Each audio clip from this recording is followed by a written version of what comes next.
Mas, de fato, trabalhar com ele, se eu que não estava constantemente com ele já era difícil, imagina o Ayrton, imagina o Marco. Era, de fato, muito complicado. Porque ele é uma pessoa, como eu posso dizer, que cobra de uma forma não sutil, entendeu?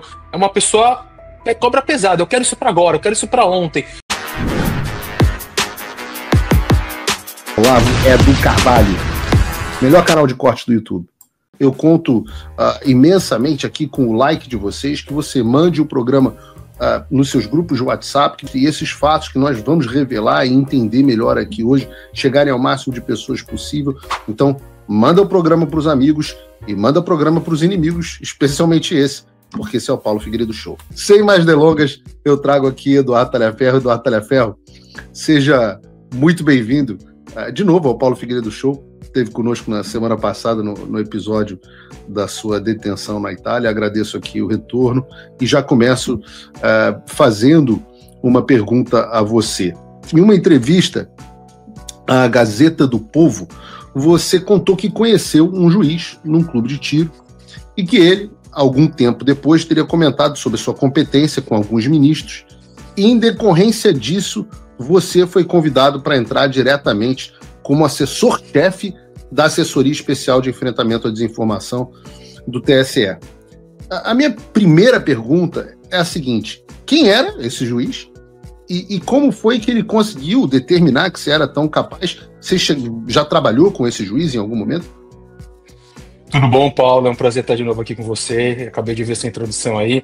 Infelizmente, o bloqueio não partiu de mim, partiu de Moraes, mas eu sei que é o velho e veio de mim. Não teve jeito. Não consegui me conter com a risada aqui. Mas hoje a gente ri do que sofremos no passado. Não tem o que falar, né? Hoje quem sofre sou eu, então não é mais você. Bom, com relação à minha chegada ao Tribunal Superior Eleitoral, na verdade, a primeira ela seria no Supremo Tribunal Federal, né?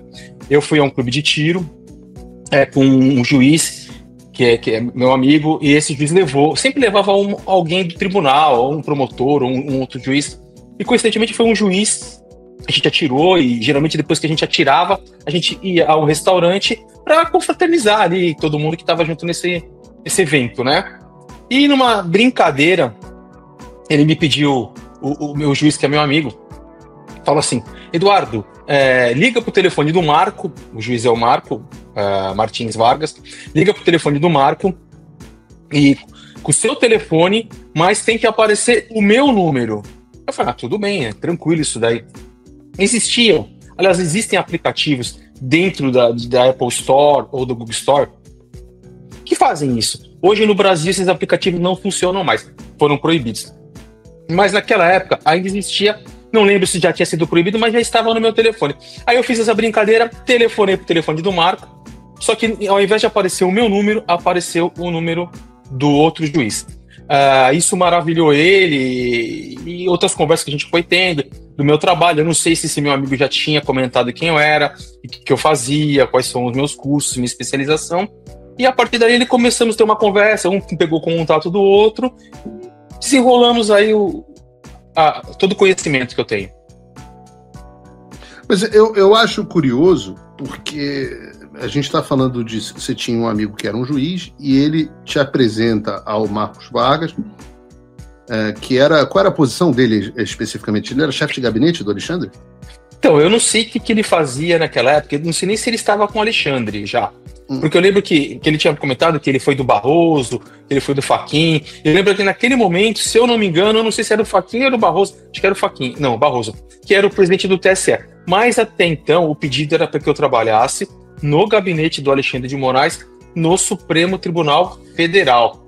Não sei se ele era juiz auxiliar lá. Por que eu te falo isso? Porque eu passei por entrevista, né, com a Cristina, com o Ayrton Vieira e com ele, por videoconferência. A gente conversou bastante. Foi aí que depois eu tive a resposta de que sim, eu poderia, estava aprovado e eu poderia trabalhar lá. Mas antes dessa entrevista, eu fiz alguns relatórios para o Marco, a pedido do Marco, mas relatórios simples. Consegue identificar essa pessoa? Consegue identificar essa? Consegue me trazer isso de rede social? Ver se tem rede social A, B, C?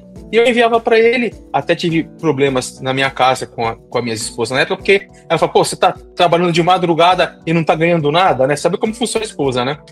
E... Aí o que aconteceu? Quando ficou tudo aprovado, isso foi em meados de abril, de maio, mais ou menos esse período, e eu vim para Itália. Ver questão de documentação que eu estava fazendo, terminando, isso das minhas filhas, e eles me ligaram. Na verdade, quem me ligou foi o Marco, dizendo o seguinte: olha, Talhaferro, o ministro vai tomar posse no Tribunal Superior Eleitoral como presidente, e ele quer mudar as coisas, ele quer uma coisa um pouco maior para você, ele quer que você seja chefe de gabinete da Assessoria Especial de Enfrentamento à Desinformação. Eu falei, mas o que é isso? É um gabinete de fake news, que vai monitorar, ver fake news, esse tipo de coisa. Eu, de pronto já falei, olha, Marcos, eu não sou muito bom administrador, gestor de pessoal, mesmo porque eu tenho um pouco de dó, eu para demitir alguém é capaz de eu chorar junto com a pessoa, ou para eu dar bronca, é o meu perfil, eu sou um perfil muito humano, e eu acabo, com as pessoas que trabalham comigo, criando um vínculo que me prejudica até em liderar esse tipo de coisa, mas eu superei isso, graças a Deus, aliás, eu não tive opção, né? Então ele falou, não, fica tranquilo, que a gente coloca outra pessoa para trocar a área, e você fica como chefe, mas você faz outros trabalhos para o ministro. Eu falei, não, Marco, assim eu não quero.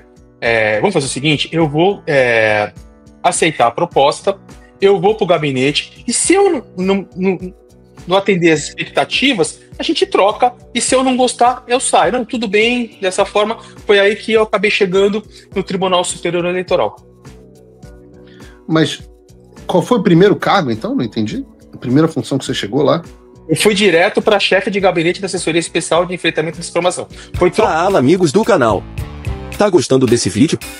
Então não esqueça de deixar o like, comente quanto quiser e compartilhe com seus amigos e inimigos por um Brasil melhor e mais justo. Inscreva-se no canal e nos ajude a chegar a 1 milhão de inscritos.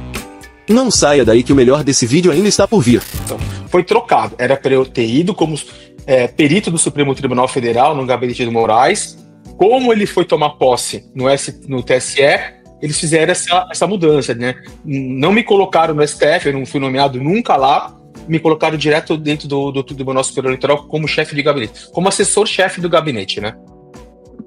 Eu te confesso que me causa estranhamento o Alexandre pegar um projeto tão importante como esse e te nomear logo para... Você era assessor-chefe ou era chefe de gabinete? Dentro dos gabinetes abaixo da presidência, não tem chefe de gabinete. O chefe de gabinete tem o nome de assessor-chefe. Então, ele já te coloca direto como assessor-chefe da equipe toda. Sem te conhecer exatamente. Você não estranhou isso? Porque, assim, se imaginar que uma pessoa que está na vida pública como Alexandre de Moraes há tanto tempo, né? Foi secretário de Transporte, secretário de Segurança Pública, ministro da Justiça, depois ministro do STF por tanto tempo, e agora em 2022 ele tinha se tornado lá também presidente do TSE. Eu me surpreende assim que com tão pouca relação você tenha ocupado uma função tão alta logo de cara. Na verdade, eu fui uma indicação de um juiz de confiança dele naquela época. E assim, não querendo me enobrecer tanto, o meu currículo é um currículo muito bom. Eu fiz casos de destaque, tanto São Paulo, Minas, Paraná, grandes casos. Fui professor de pós-graduação, tenho 3 pós-graduações, 2 formações acadêmicas. Então eu tenho uma vida dentro do tribunal boa. E eles me pesquisaram, com certeza, viram os meus laudos, viram meus procedimentos, viram minhas petições, viram que, além de eu ter formação em direito, viram que meu trabalho, de fato, era um trabalho bom, dentro do que eu fazia no tribunal. Ver fake news, monitorar, identificar, isso fazia parte do meu trabalho, do meu conhecimento, apesar de eu nunca ter feito isso em um ambiente eleitoral, entendeu? Me diz uma coisa, esse juiz, não precisa dizer o nome dele, era um juiz de primeiro grau de São Paulo, alguma coisa do tipo? Eu falei, o Marco Martim Vargas. Não, ele era um juiz de primeiro grau. O Marcos Vargas era o seu amigo ou o Marcos Vargas era o... Foi quem me levou, o Marcos Vargas foi quem me levou. Ah, ok. Entendeu? Foi quem me levou. É óbvio que pra esse meu amigo, eu não quero citar o nome dele até pra preservar ele, que ele não tem nada a ver com a história, não, né? Não precisa, ele não tem nada a ver com isso. Ele conhecia meu trabalho, porque eu já fiz diversos trabalhos nas varas às quais ele trabalhou, entendeu? Então ele já conhecia bem a minha forma de trabalho, a minha responsabilidade, o meu conhecimento técnico, o meu conhecimento jurídico. Pode ser que aí conversaram, e depois o Marco, aquilo que eu falei, o Marco fez vários testes comigo, né? Testou o meu conhecimento técnico, tanto de informática como de direito, não foi uma coisa do dia para a noite. Isso começou, em dezembro, janeiro, e eu só fui em maio, abril, mais ou menos. Convidado, como é que era, entrevista. Como é que era esse dia a dia dentro do TSE, Ferro? Como é que era estar num TSE sob comando do Alexandre de Moraes? O que eles pediam a você? Como é que era o clima lá dentro? A gente vê umas mensagens, umas trocas de mensagens do Ayrton, acho que é do Ayrton Vieira, dizendo não aguento mais esse troço. Como que era a relação? Como é que era o clima lá dentro? Bom, eu acredito que o Ayrton Vieira tenha sofrido mais, ele e o Marco Antônio, justamente porque eles tinham contato constante e direto com o ministro, né? O que eu já venho falando, eu nunca recebi uma ordem diretamente de Alexandre de Moraes, mas sim dos seus interlocutores. Existia uma triagem ali, o juiz do STF recebia dele, o juiz do TSE recebia dele, eles estavam todos no mesmo grupo ao qual eu não participava, e vinha para mim. Inclusive, eles encaminhavam, às vezes, as próprias mensagens do Moraes. Encaminhado, você via que era a forma de conversar do Moraes, uma forma assim, grossa, uma forma um pouco agressiva, pra ontem, que não sei o que eu faça, não sei o que.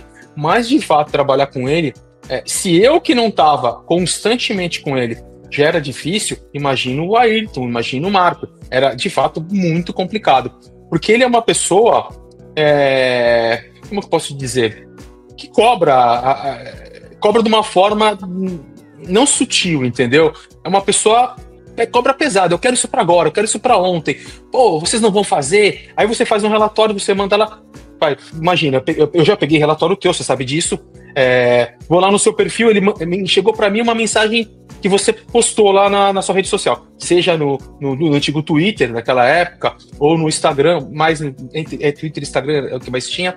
Então chegava uma mensagem só, ele me encaminhava uma mensagem do que você tinha postado, fazia lá, recortava, certificava se aquela mensagem de fato estava lá, qual que era a rede bonitinha, recortava a imagem da mensagem, do perfil, a URL e encaminhava, era só isso.